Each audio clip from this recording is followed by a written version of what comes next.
নমস্কার, সকল গল্পপ্রেমী ও সাহিত্যপ্রেমী মানুষদের গল্প শোনো চ্যানেলে সুস্বাগতম।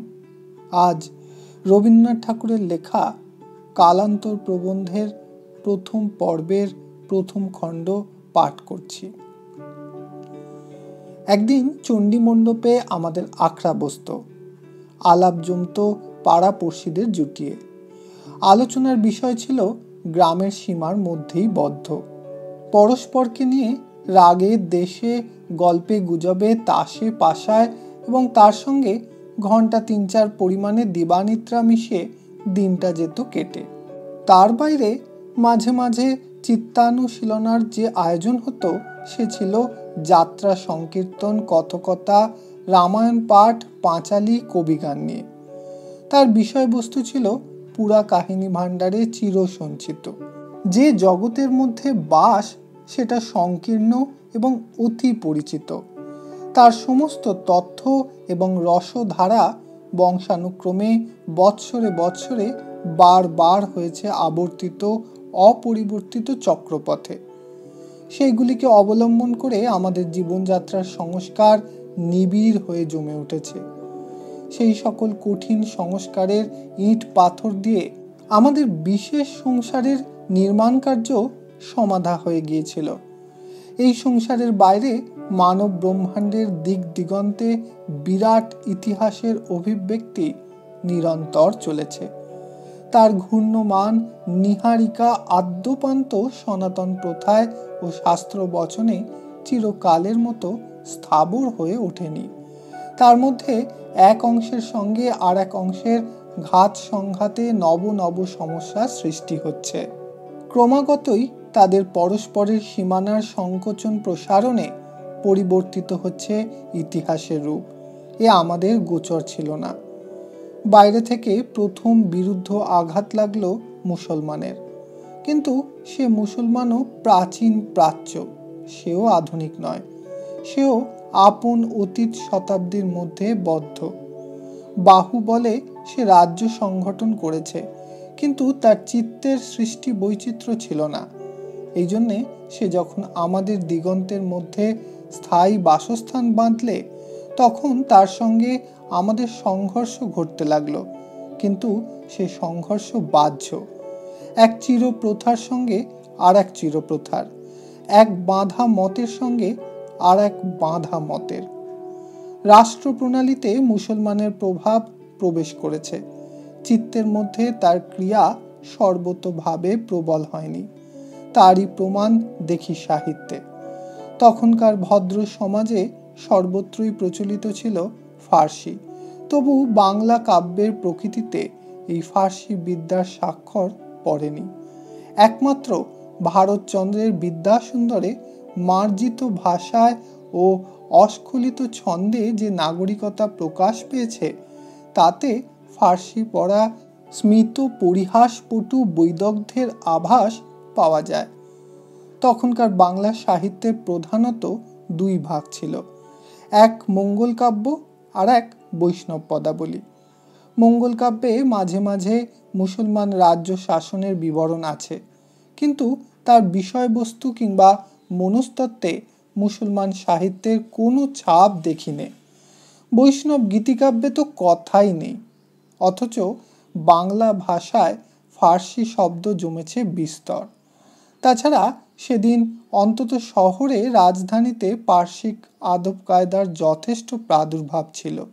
তখনকার কালে দুই সনাতন বেড়া দেওয়া সভ্যতা ভারতবর্ষে পাশাপাশি এসে দাঁড়িয়েছে, পরস্পরের প্রতি মুখ ফিরিয়ে। তাদের মধ্যে কিছুই ক্রিয়া প্রতিক্রিয়া হয়নি তা নয়, কিন্তু তা সামান্য। বাহুবলের ধাক্কা দেশের উপরে খুব জোরে লেগেছে, কিন্তু কোনো নতুন চিন্তারাজ্যে, কোনো নতুন সৃষ্টির উদ্যমে তার মনকে চেতিয়ে তোলেনি। তাছাড়া আরও একটা কথা আছে, বাহির থেকে মুসলমান হিন্দুস্থানে এসে স্থায়ী বাসা বেঁধেছে, কিন্তু আমাদের দৃষ্টিকে বাহিরের দিকে প্রসারিত করেনি। তারা ঘরে এসে ঘর দখল করে বসলো, বদ্ধ করে দিলে বাহিরের দিকে দরজা। মাঝে মাঝে সেই দরজা ভাঙাভাঙি চলেছিল, কিন্তু এমন কিছু ঘটেনি যাতে বাহিরের বিশ্বে আমাদের পরিচয় বিস্তারিত হতে পারে। সেই জন্য পল্লীর চণ্ডীমণ্ডপেই রয়ে গেল আমাদের প্রধান আসর। তারপরে এলো ইংরেজ, কেবল মানুষ রূপে নয়, নব্য ইউরোপের চিত্ত প্রতীক রূপে। মানুষ জোড়ে স্থান, চিত্ত জোড়ে মনকে। আজ মুসলমানকে আমরা দেখি সংখ্যা রূপে। তারা সম্প্রতি আমাদের রাষ্ট্রিক ব্যাপারে ঘটিয়াছে যোগ বিয়োগের সমস্যা। অর্থাৎ এই সংখ্যা আমাদের পক্ষে গুণের অঙ্কফল না কষে ভাগেরই অঙ্কফল কষছে।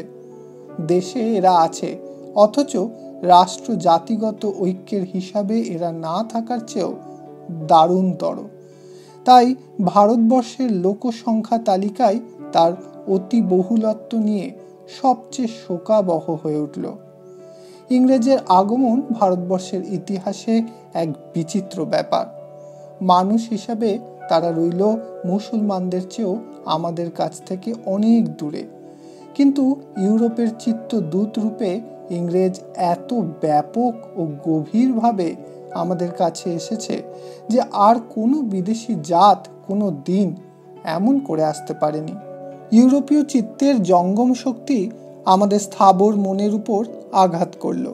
যেমন দূর আকাশ থেকে আঘাত করে বৃষ্টিধারা মাটির পরে ভূমিতলের নিশ্চেষ্ট অন্তরের মধ্যে প্রবেশ করে প্রাণের চেষ্টা সঞ্চার করে দেয়।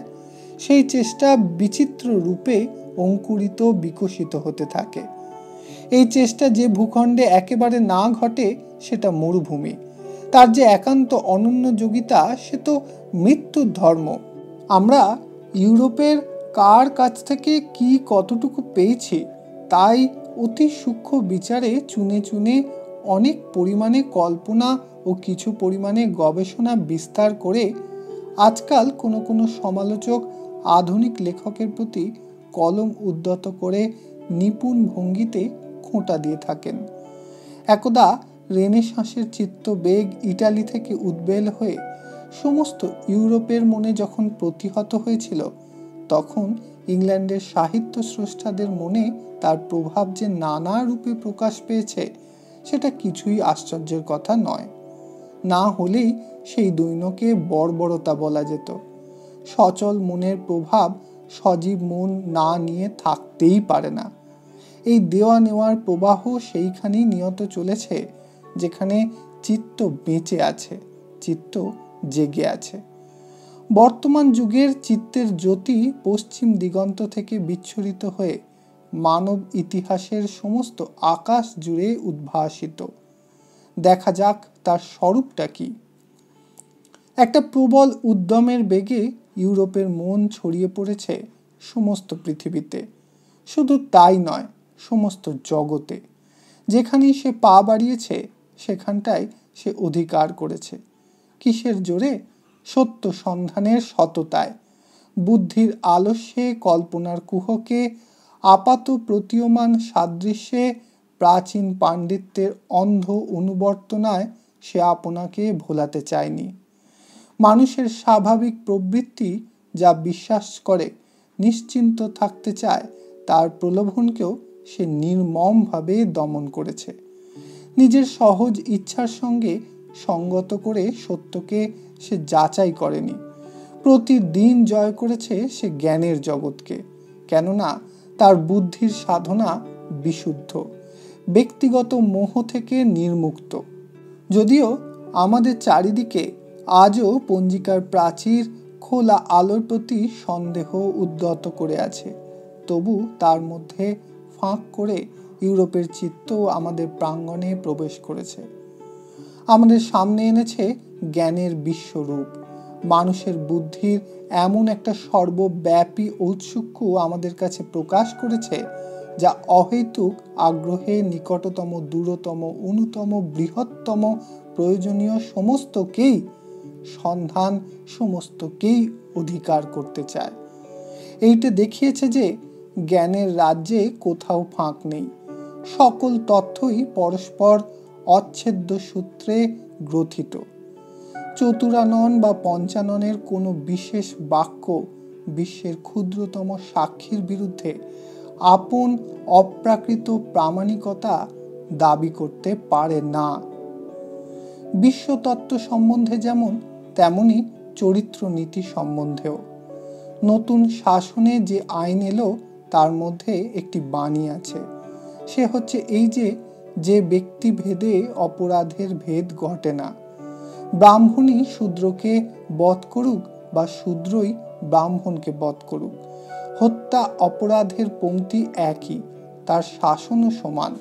কোনো মুনি ঋষির অনুশাসন ন্যায় অন্যায়ের কোনো বিশেষ সৃষ্টি প্রবর্তন করতে পারে না।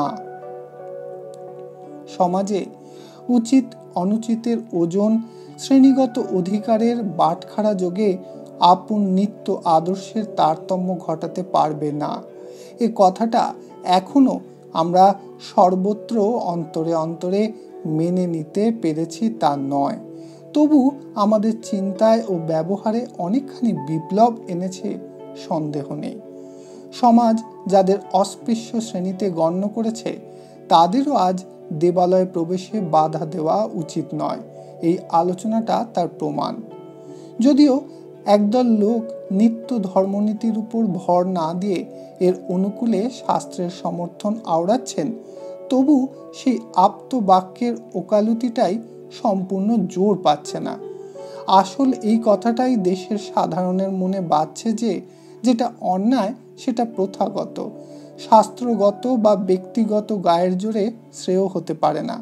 শঙ্করাচার্য উপাধিধারীর স্বরচিত মার্কা সত্ত্বেও সে শ্রদ্ধেয় নয়। মুসলমান আমলের বাংলা সাহিত্যের প্রতি দৃষ্টি করলে দেখা যায় যে অবাধে অন্যায় করবার অধিকারী যে ঐশ্বর্যের লক্ষণ, এই বিশ্বাসটা কলুষিত করেছে তখনকার দেব চরিত্র কল্পনাকে। তখনকার দিনে যেমন অত্যাচারের দ্বারা প্রবল ব্যক্তি আপন শাসন পাকা করে তুলত, তেমনি করে অন্যায়ের বিভীষিকায় দেব দেবীর প্রতিপত্তি আমরা কল্পনা করেছি। সেই নিষ্ঠুর বলের হার জিতেই তাঁদের শ্রেষ্ঠতা অশ্রেষ্ঠতার প্রমাণ হতো। ধর্মের নিয়ম মেনে চলবে সাধারণ মানুষ, সেই নিয়মকে লঙ্ঘন করবার দুর্দাম অধিকার অসাধারণের। সন্ধিপত্রের শর্ত অনুসারে আপনাকে সংযত করা আবশ্যক সত্য রক্ষা ও লোকস্থিতির খাতিরে, কিন্তু প্রতাপের অভিমান তাকে কাগজের মতো ছিন্ন করবার স্পর্ধা রাখে। নীতিবন্ধন অসহিষ্ণু অধর্ম সাহসিকতার ঔদ্ধত্যকে একদিন ঈশ্বরত্বের লক্ষণ বলে মানুষ স্বীকার করেছে। তখনকার দিনে প্রচলিত দিল্লীশ্বর বা জগদীশ্বর, এই কথাটার অর্থ এই যে জগদীশ্বরের জগদীশ্বরতা তাঁর অপ্রতিহত শক্তির প্রমাণে, ন্যায়পরতার বিধানে নয়। সেই পন্থায় দিল্লীশ্বরও জগদীশ্বরের তুল্য খ্যাতির অধিকারী। তখন ব্রাহ্মণকে বলেছে ভূদেব, তার দেবত্বে মহত্বের অপরিহার্য দায়িত্ব নেই, আছে অকারণ শ্রেষ্ঠতার নিরর্থক দাবি।